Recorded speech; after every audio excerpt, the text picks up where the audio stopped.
let's notice how we can become aware. We become aware by noticing the how and not the why. The why is irrelevant. It's not relevant that the reason I'm doing this is so-and-so, and this is one of the problems that I can talk about because I was a psychotherapist for many years. And one of the problems with psychotherapy is we deal too much with the past. It's okay that my mother and father mistreated me, but my problem is in the here and now. And that's the only place that problem is ever going to be solved. So we want to think about versus simply noticing. And let's be very, very precise here, because this difference makes all the difference in the world. This is a difference that makes a difference. When we're thinking about, what that leads us to is it removes us from the present. You can't think about anything and be in the present. If you're in the present, you're simply noticing. Anytime you start thinking about, you're out of the present. And it removes you, and once it removes you, the only place you can come from is old categories. And tomorrow we're going to go in deep, deep into old categories. Simply noticing, on the other hand, does not remove you. It puts you in contact with what's going on right now with both the market and with yourself. And what it also allows, it allows you to form new categories. And by allowing you to form new categories, the categories are there in the present tense, in the eternal now. And what that permits is, remember the old slide way, way back in week 1, you saw this slide, and over 90% of the people who see this slide, they read this as opportunity is nowhere. What we know is that opportunity is now here. And in this last week, and we only have 3 more days of this last week, we want to make it very clear, being in process, being in the present is the key. And to sum up week 12, end of day 1, let's sum up by saying that what we want to do is stay in the present and practice this using only present tense in your talking for 3 hours, and then move from that to thinking only in the present tense. Watch your thinking very carefully, because if you don't think in the present tense, it removes you and it condemns you to your old categories. And we'll see you tomorrow. Make sure you keep up with your daily pages.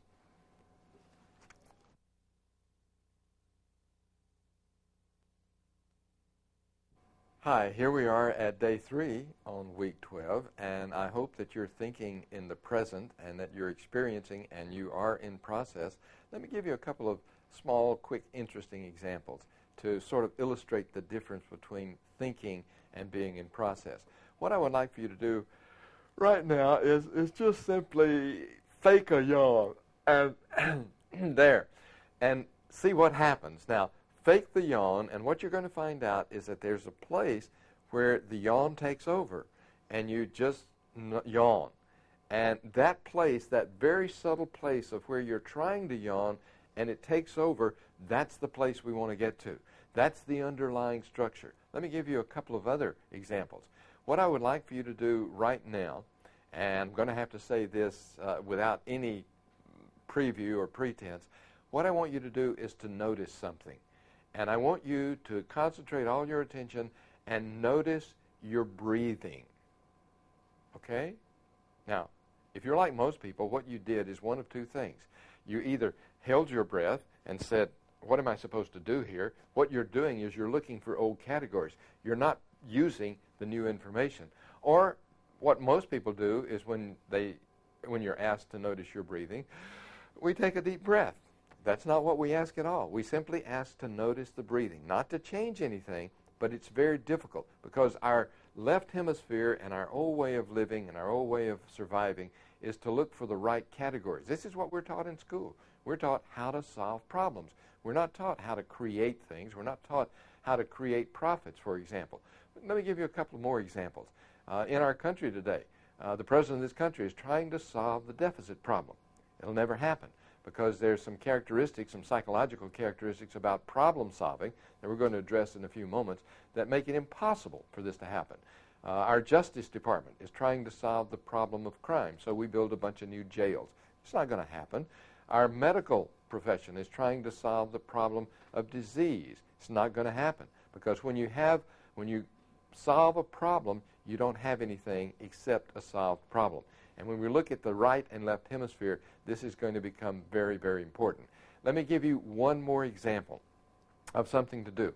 I want you to do something that you've probably done, at least 100 or 200 times already today, something you do very naturally. You couldn't live for very long if you didn't have this ability, but I want you to try to do something, and I want you to notice how you get in your own way when you try to do it.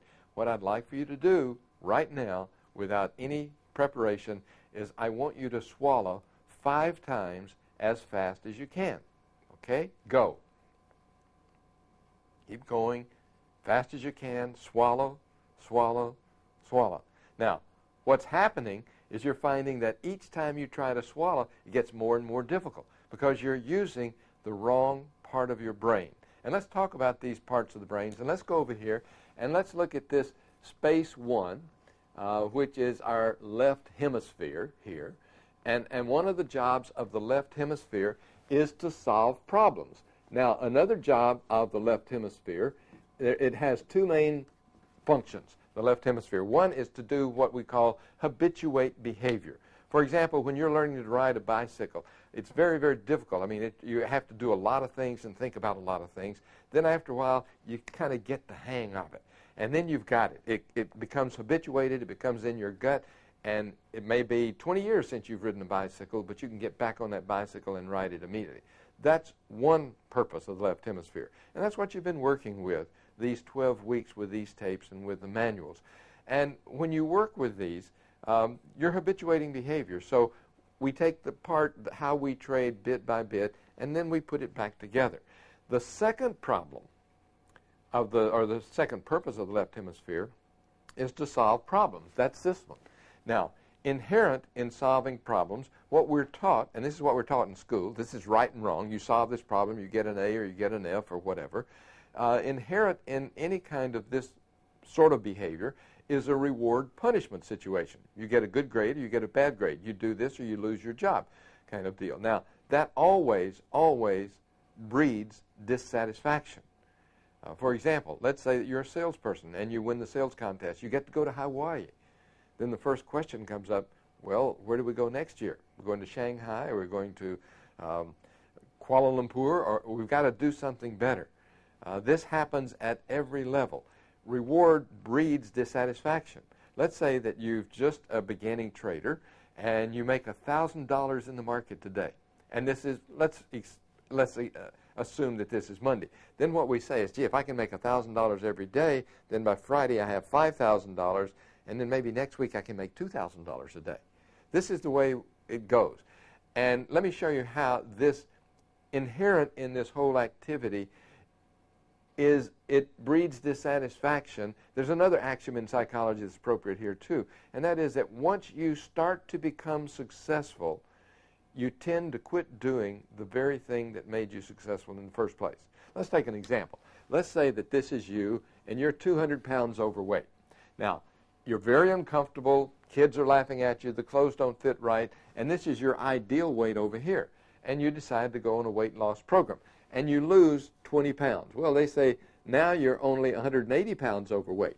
The clothes don't fit quite as badly as they did. You feel better than you did. And you start losing motivation. Now, what they will tell you is that that first 10 pounds is the easiest because that's water retention. The last 10 pounds is the hardest, the most difficult. Not really true. It's true because it's psychological. Because if you're only 20 pounds overweight, that's not too bad. You don't stand out that much. So as you start to solve the problem, whether you're a company, a corporation, or an individual, you tend to quit doing the very things that made you successful in the first place. Now, there's an underlying structure here that's even more vicious, and that is, what if you do solve your problems? What's this left hemisphere, this Joe Gremlin, going to do? Because his job in life is to solve problems. Now, if you solve all of your problems, this guy's going to be out of a job. So if you start to solve the problem, what's he going to do? Think about that for a moment. The thing he's obviously going to do is to create more problems. I read a couple of months ago a very, very interesting statement about lotto winners. They did a research on people who won the lotto, people who win millions of dollars, who've never had money, who've struggled, who've worked hard, and now all of their problems are solved. And guess what? It takes them, these are people who take their lotto winnings in a lump sum, not the ones who take it over 20 years. It takes an average of just over 3 years for them to get back where they were. In 3 years' time, they had enough money to solve their whole life problems, but the average is 3 years they've spent all of that money on frivolous kind of things. Why? Because their problem solver wouldn't let them solve the problems. Because if the problems are solved, the problem solver's out of a job, and he, Joe Gremlin, wants a job. So we have to take care of this. So the categories then, that creates how we solve the problem, and our categories are another word for our belief system. So let's spend a little bit of time talking about this. Categories come at what psychologists call an optimal learning period. On public TV, and maybe you've seen this before, it's been on there several times, there is a duck, and I do not remember the name of the duck, but whatever this duck's name is, on the first thing that he sees on the second day of life, let's make this clear, he's hatched today. The first thing he sees when he wakes up in the morning is his mother. It doesn't matter whether it's his mother or another duck or a male duck or an airplane or a pickup truck or whatever it is. On public TV, there's a very interesting episode where this one guy had these ducks, he hatched them, and he put them under the wing of an ultralight airplane. So when they woke up the next morning, they thought the ultralight airplane was the mother. So now this guy takes off, and all the ducks follow him. In fact, he had to fly south because they didn't know how to migrate. They had no mother to follow. So he had to fly his ultralight south to make sure they were able to survive the winter. These are optimal learning periods. We have the same thing. For example, let's take a newborn baby. A newborn baby, the first dimension of personality in a newborn baby is optimism, pessimism. Now, there's an interesting statistic here. About 90% of us are born pessimistic. Only about 10% of us are born optimistic. The difference between the two is an optimist thinks they are valued because of who they are, and a pessimist thinks they're valued because of what they do. You can see this in a newborn baby. In fact, before a baby's born, I have a friend who is pregnant at the moment, and she says that this particular kid is going to be a soccer player because he's kicking a lot more than the first baby was. So this optimism, pessimism, he's either a good baby or he's maybe got the colic or whatever, but this affects our entire life. And only 10% of us are born over here, 90% are born over here. As we grow up, and when we're born, we think we know everything. We see the world in the global fashion. We really don't see ourselves as a baby in a cradle, and that's Mommy up there. We see her as an extension of ourselves. As we grow up, as we get a little older and a little older, it becomes apparent that we can't really know and experience everything ourselves. We have to take someone else's word about something. And that usually happens, and this has nothing to do with birthdays, but has to do with maturity, but somewhere between maybe 4 and 6 years old, this person over here goes through a stage called a satellizing stage, and that means they start satellizing just as a rocket ship will satellize around the Earth, a satellite, around some significant other. Maybe a parent, maybe an older brother, it may be a friend or whatever, but these are people who they are willing to take their word for how things go. Over here, this person who sees himself as a means, while the optimist sees himself as an end, this person does not satellize because basically he does not trust the world. And what happens is that he forms some categories that are different from this optimist. He cannot satellize. Now, the next thing that happens, the next big deal, comes at puberty. And at puberty, we have a explosion of chemicals. Either in guys, we call it the testosterone explosion. What happens here, this guy has satellized, or this person is satellized, and now they go off and they become a revolutionary. Now, one of the problems, in my opinion, of our country, or the world at this point, is that we don't distinguish between a revolutionary and a rebel. This person does not desatellize. It does not go off because it can't. It never satellized in the first place. It never satellized because it did not trust itself or the world. But it has the same amount of energy that this open-minded person or this optimist person over here has. So what this turns out to be is a rebel. Now, a rebel has the same amount of energy, but instead of using that, a revolutionary will go out here and try to improve society or do something for the world. A rebel is a burn, baby, burn. This is anger. It's anger because it never found anybody it could truly trust, and it doesn't trust the world. Remember what Einstein said.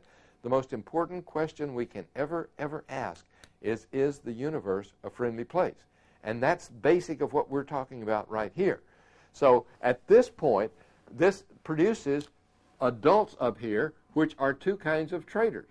Now, interestingly, if we start out with 90% down here, we're probably going to end up with around 90% here, around 10% here. And interestingly, about 90% of all traders lose money consistently. Is there a connection between the two? We think so. We sincerely think so. So let's go further now, and let's put this into the adulthood and how this affects our trading and how this adults our living. And let's make an oscillator here, and it doesn't matter what we're talking about, but we have plus on one side, we have 0, and we have minus on the other side. This could be how happy we are, how well we trade, how much money we make. It can be any dimension of personality you want, because we are a hologram living in a holographic universe. So the way we trade is the way we live. In fact, there are a lot of very interesting things we could point out, characteristic that we know about you by watching how you trade. Or we can watch you perform in life, and we can predict very accurately how you're going to trade in the market. So let's take the 90%ers. These are people who feel joy, who feel sadness, who feel joy, who feel sadness. And to the extent that they can feel joy here, to that same extent, they can feel sadness. Now, these people these are the people who do not believe that the universe is a friendly place. These are people who see themselves as means, that they're valued only if they do certain things, if they perform a certain way. The 10%, their life goes much more like this. They experience joy up here that's unknown to these people. They also experience sadness down here that are unknown to these people. The psychological literature, if you want to look this up, unfortunately, they misnamed this. They call these closed-minded people. They call those open-minded people. And I don't like the connotation that goes with that. For example, a closed-minded person has many fewer problems than an open-minded person has. For a closed-minded person, the world is black and white. All abortions are bad. It doesn't matter if the mother's life is in danger or whatever. All abortions are bad. These people also need support. So in trading, they want to know what everybody's thinking. They want to read the newspapers. They want to read every word of the Wall Street Journal or Investors Daily. They look for other information because they need this support. These people up here, this is called a peak experience. Now, let's look at this for just a moment. What happens when you have a peak experience? Now, a peak experience is something that's so out of the ordinary, it happens rarely. It's when you sell the top, buy the bottom, the market goes your way, or whatever. Anytime you have a peak experience, the first thing you want to do is you want to tell somebody about it. Let me tell you about, we live by the wetlands. Out here close to us are a group of wetlands, and about last Thursday night, a UFO came down, and I went up in this UFO, and let me tell you about this. Well, what happens if you have this peak experience and you want to tell somebody about it, the chances of you, the person you're going to tell, the chances are 9 to 1 that they have never experienced that kind of a peak experience. So they don't know what you're talking about. So after a while of beating your head against the wall, then you quit telling people about it. Now, this is important because these are the naturally good traders. These are the people who do not need the reinforcement of a union or a group or being a member of a certain group or being a member of a certain religion or being a member of a certain technical analysis group or whatever. These people are self-sufficient. They are so sufficient that they can let the incoming information analyze itself. These people are category dependent. They have to have the old categories. If it doesn't fit in this category, it's not right. Prejudice of all kind originate here. And being very frank and political, this is one of the reasons why I believe that we will never have an intelligent, open-minded person leading our country. Because to get elected, the things you have to do to get the support of these people, No one would do this. These are the standalone independent traders that you don't hear a lot about. These are the ones who really make it in the market. These are people who have naturally gotten on this trail. So the question then becomes, let's look at this in another way. Let's assume that this is the optimistic, trusting version, and this is a pessimistic, doesn't trust the world, and let's say that we're all someplace along here, and we want to go in this direction. For whatever reason, we want to approach that to make more money in the market or whatever. We know from psychological research there are two ways to do it. We also know that there's one way that it never seems to work, and that one way that it never seems to work is to go out here by yourself, read a book, get on a desert island, and from reading the book, do it. That's why we have the private tutorials. Another way is that you find a person that you think is further along this way than you, and they become your guru. They become your teacher. That sometimes works, but an even better way is to get a group of like-minded people. This is a leaderless group whose goal in being together is to move in that direction. That seems to be the most efficient. And that's why that we do the private tutorials. That's why we come together, we trade together, we introduce you to other people who've been here, and form a group that we hope will communicate. To review this, let's take this off of the board, and let's now go over to the television. To review what we've been saying, where do categories originate? And remember that the characteristic of the first force dominance, that's people who dream about things and don't follow through, and we want to make certain amounts of money. We're always in motion. And what that does, it wears you out from trading without getting the desired results of winning. This is the very first. This is the lower left-hand corner of this triangle that we were looking at. It also makes you feel that unless you move fast, you will be overcome by the market. And so that builds up tension and pressure makes us stupid, and we make the wrong decisions.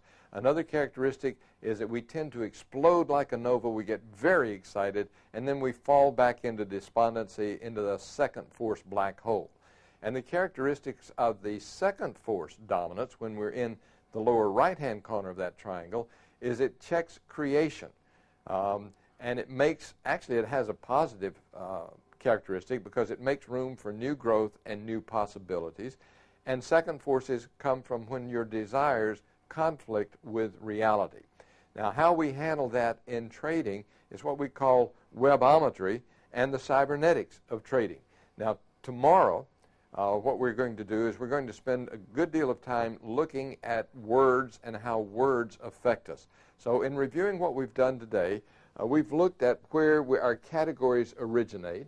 We've looked at why that words are important at this point. We're going to look at that more tomorrow. And we looked at how we develop these categories and how they come from very young, when we were too young to really determine whether they were appropriate or not. So we are really trading from like 2-3-year-old categories unless we can get out of the categories and fire Joe Gremlin. And remember that the way to fire Joe Gremlin is to simply notice, and primarily the most important thing is to be in process, to be in the here and now, to think in the present tense and to be in the present tense. We'll be with you again tomorrow. Enjoy your evening and do your morning pages.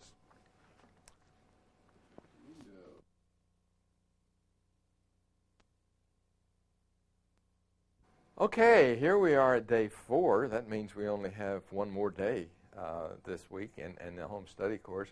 And to review a little bit about what we were talking about yesterday, we're looking to this week at the psychological part. We want to look at what creates the categories and how we can get out of those categories, how we can fire Joe Gremlin, because all of your upsets and all of your losses are caused by Joe Gremlin, by our old categories.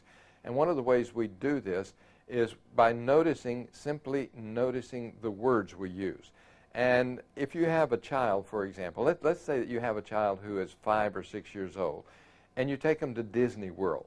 What happens to that child if you ask him to tell me about Disney World? He'll say, man, it's great, it's wonderful.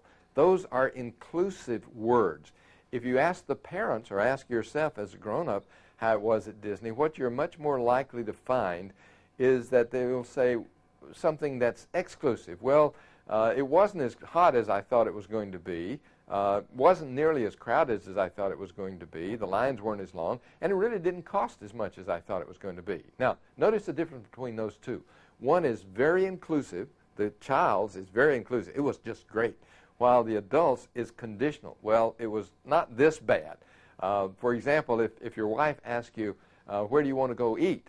And you say, well, I think maybe we'd like chicken. And she says, but we had chicken yesterday, and we don't. This is getting into the exclusive realm. In the market, for example, we say things, well, it was a loss, but it wasn't that big of a loss. Instead of, man, it was great. You know, it was total there. And what we do with that is we form a web. And what you've learned in these 11 weeks is how to put stops above and below the market, because our most important psychological attitude to have is that when we look at the market, we can honestly and truly say, I don't care which way the market goes. If we do that, we're in the web, and we're going to win if we place our stops and our entries properly. What that allows us to do is to be in the market and be in the zone and stay in that zone without effort. And remember that it's relaxed, it's focused relaxation, it's energetic, and there's no worries. We're in the process, we're in the here and now. So what we want to look at today is how these words affect us. In NLP, which is Neuro-Linguistic Programming, they've done decades of research on how words affect our language. And words are like, we call words the cybernetics of trading. And cybernetics is a word that comes from the Greeks, which meant the oarsman, or the guy who held the oar. And what cybernetic means is that with a little bit of force, you can move large objects. And words are the same way, because words words categorize us. If we say, I am a trader, then that puts us in a category. If we say, I am an individual, or I'm a Republican, or I'm a Democrat, or I'm a Libertarian, all of this puts us into categories, and we want to be careful about this categorization. Let's go over and let's again look at where we left off yesterday in our slide program. This is the slide we were looking at when we ended yesterday, Webometry and the Cybernetics of Trading. And the cybernetics of trading, again, has to do with our words, because words are really category.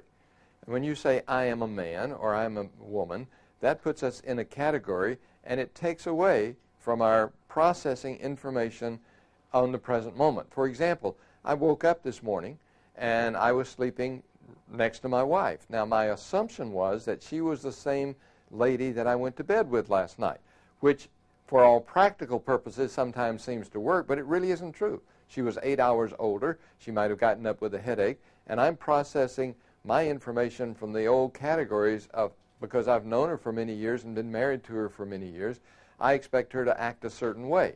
We do the same thing with the market. And this is one of the problems with trading, because we take previous categories and try to apply them to the market. Words, the reason that words are important is because basically our words create our images. And if we say something that the market's in a bull run or a bear run, or it's in the fourth wave, or this is a breakout market, those words create our image. We can say that Greenspan is speaking to Congress today, and that creates a whole other image. What happens with the image is that our image creates our emotions. It creates how we feel about something. And those images are our categories, and that functions as a filter for our emotions. So if we get incoming information from a word, and that triggers our image, not the image of the person who spoke the word, but our own image, that then creates our emotions, and our emotions then create or control our perceptions. So the emotional feeling that you have while you're watching this is going to create how you perceive this information. If you're worried about something, if you think you overspent on something, or you're losing too much money, or whatever is happening, that's going to create and that's going to control how you receive this information. Now, our perceptions then control our performance, and our performance creates and controls our prizes. So this is the image that we want to take down. We want to take this and see how it affects us. And remember, earlier this week, we were talking about our two valued thinking and resistance. And we've got to get some understanding, which then makes the good feelings. So if we start out with good feelings, then the words are not going to create our image. Our good feelings are going to create our image, and our good feelings are going to control our emotions, which are going to control our perceptions and our performance and create our prizes. So we want to start out with the end result. We want to start out feeling good. Again, back to what Einstein said, the most important question you can ever ask is the universe a friendly place? And underlying that question is that we decide ourselves whether the universe is a friendly place or not. The universe is a mirror. It's not a perception. And hopefully you will take that from this study as being probably the most important, that the universe is a mirror. It's an observer-created universe. You're not the end result of it. You are the creator of it. Let's look at this in another way. Words are important. For example, we can change, I cannot make a profit trading, to something that's more appropriate, which is, I have chosen not to make a profit in trading. We can even change that by our good feelings to, until now, I have chosen not to make a profit in trading, to, now I choose to make a profit in trading. If we break this down into its skeletal remains, if we really put it on a basic level, then we only have two emotions. Those two emotions are love and fear. And think about that for a moment. What is your attitude toward the market? Do you love the market or do you fear the market? And I'm here to tell you that if you fear the market, your chances of winning are much less than if you change that to loving the market. Think back about the first of the week when I asked you to go to Las Vegas and lose the money. Do you think you could, do you have a love of that or do you have a fear of that? If I ask you to go and double my money, how does your love and fear change? Let's look at this in another way. And here's a formula that we think also works, and we're just saying the same thing in another way. This is our experience, and remember that our images and our categories create our experience, our emotions create our experience. If we add our experience to reflection, and reflection goes back to what we were saying earlier this week about Joe Grimling. The way to control Joe Grimling and the way to start controlling is simply to notice what he's doing. And if you have experience plus reflection, what you're going to end up with is being a winner. And I'd like to review another slide, the third force that we were talking about. And remember that we have thinking and resistance. This is always on the knowledge level. This is always on the horizontal level. And the only way to get out of these categories, because Joe Grimling and your categories absolutely put you in jail with your categories. You can't get out of the categories. You're in the tunnel. And that tunnel is created by the walls of that tunnel are created by your belief system. And what we want to do is we want to rise above that, and we want to rise above that by understanding the market, and that will allow us to have good feelings, and the good feelings are what really take away the duality between thinking and resistance and allows us the understanding and allows us to create our own reality. And what that means is that instead of solving problems, and remember no problem is ever solved, or when it is solved you don't have anything, that when you create your own reality, then you create your own experience in the market. And we've spent 11 weeks on techniques. We've only spent 4 days so far on the psychology of the market. The psychology of the market is by far the most important. And tomorrow we're going to review some of that on our last day and have some suggestions for you.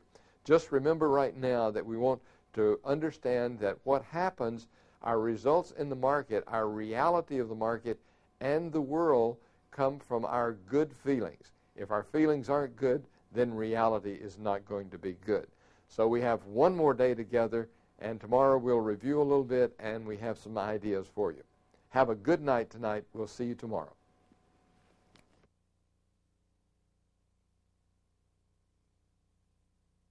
Welcome to day 5 of this 12-week home study course. I have to admit to you that I have some mixed feelings right now. Some of those feelings are kind of, well, now we have it, we're through with this part of it. And some is, I've really enjoyed doing this. And I hope that you've had fun too, and I hope that you've been able to create some good feelings about trading. The question then becomes, and this is going to be a very short day today, the question becomes, what do we do from here? Our best recommendation, my best recommendation, is that you very seriously consider coming to a private personal tutorial. In that way, you will come in here with us, you'll see how we trade, we'll trade together, we'll interact with each other, and we'll show you what we see, because there's no way that we can give you adequate feedback. And in our tutorials and with our home study course, I hope that you will realize that this is a lifetime support opportunity. We are here to support you for a lifetime. Now, you have to understand that's our lifetime and not your lifetime, but we're here for your support. And we feel that once you have gone through this home study course, you're a member of the family. We'd like to get to know you better. We'd like to strongly encourage you to come. Now, specifically, this is what I request that you do now. I would like for you to sit down, and I'd like for you to write me a letter. And in that letter, I would like for you to tell me your experiences in going through the course, where you are now, specifically where you are now, where you think your strong points are, and what you think your weak points are. And we'll get back with you, and we can either talk about this on fax or email or by the telephone or in person. But we're really looking forward for you coming here, because we know that if you read something, you're not going to remember it very often, for very long. If you hear something, you're going to remember it for even less that long. If you see something, hear something, and then do something, then you're going to remember it, and you're going to be a part of you. Then it becomes a part of your categories, and our big job is creating new categories. That's much more important than teaching you how to trade, because when you create the new categories, you not only change your money situation, but you change your entire enjoyment of life. And remember that if trading is not fun, you're doing something wrong. If living is not fun, you're doing something wrong. And the way to find out what's wrong and how to make it right is to go to that underlying structure. Remember back in week 1, we said that the 3 principles of chaos is, number 1, that energy, everything in the universe being energy, and that's what Einstein taught us, was that matter is really just energy that's been slowed up to a very slow vibrational level. Everything in the universe always, always follows the path of least resistance. So your path of least resistance may very likely lead to coming to a private tutorial. In fact, in the past, over 85% of all people who purchased this home study course attended a private tutorial. We hope that you're going to be in that majority, because we really, really believe that we have the best record of anybody in the world at taking inconsistent and losing traders from all over the world and making consistent winning traders with what they learn here. And the only way to really learn it is to be here. So this is kind of a sales pitch in a way. This is the bamboo knives and the Ginsu knives and the bamboo steamers part of it. But we'd really like to know you better, either whether you come or not. We'd like to communicate with you more and better. So feel free to ask any questions. Keep up the morning pages. Those are crucially important. And remember those 3 things about the science of chaos. Everything always follows the path of least resistance. Second principle is that path of least resistance is determined by the always underlying and the usually unseen structure. And then the third thing, which is what we're about, is that unseen underlying structure can be discovered and it can be changed. So we're interested in changing the cause. We're interested in moving from pessimism to optimism. We're interested in taking the universe and making it into a friendly, supportive place. And along with the universe, along will come the market. And it's the best occupation in the world, and you know why, because you're attracted to it. So take that attraction and do something with it and enjoy life. And may everything that you wish for be the least that you receive. Thank you for participating in this with us. It's been a ball.